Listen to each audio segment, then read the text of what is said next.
stop ICE and ICE out organizers know exactly who these people are. The spiritually destitute. The people that are looking for meaning. The people that are willing to put their safety on the line. Essentially, they're unknowingly brainwashed. And instead of like a jihadist mentality of Nix America, they're saying Nix ICE. And you know what I mean by Nix, right? Okay.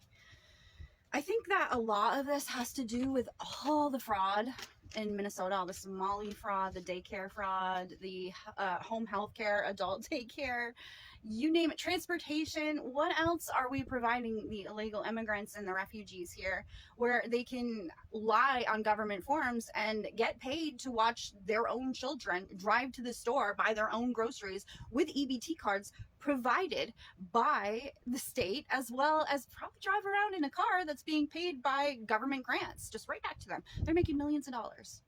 I'm never going to make $1 million, are you? It's just not going to happen. So I think a lot of this ICE out stuff, if you look at when it started, it's very much like instigated by the Minnesota politicians to distract you from all of the fraud. You know why? Because they knew about it. They did nothing about it, and they waited for it to come back around so it could fill their political coffers as well as their overstuffed pockets. People like Tim Waltz, people like Frey.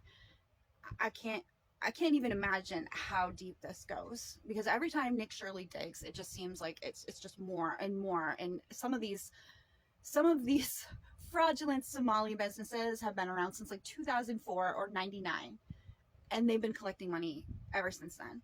And even when they do get caught and they go to jail, it's a slap on the wrist. They get out and they just keep doing it because there's no incentive for them to stop.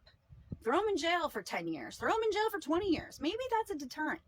Or ship their asses back to Somali. I think that would be the best deterrent right there.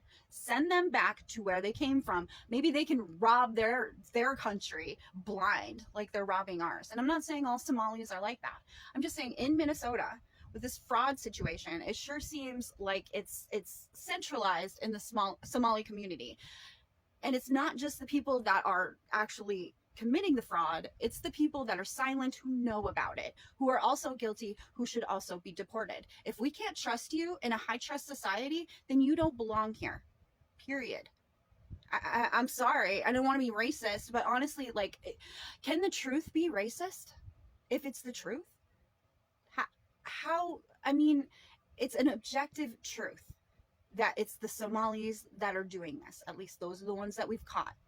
All right. So I'm not saying all Somali people are bad, but I am saying we need to look into the Somali community and we need to deport the bad ones as well as the ones who knew about the bad ones and what they were doing, because we cannot trust them.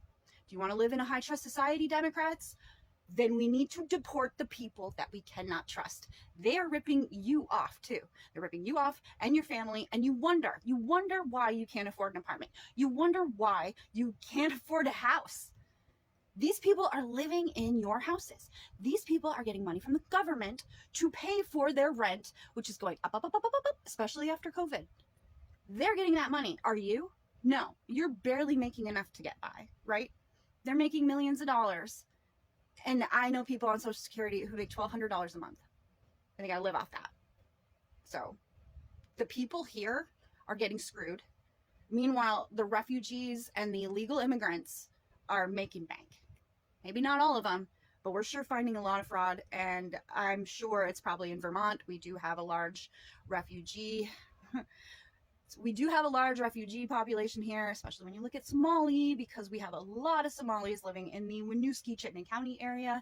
They go to high school there. They literally had the Somali flag up when we were talking about Somali fraud in the high school. People complained, but did Winooski High School do anything about it? No, they did not. But if they're committing fraud, I want them gone.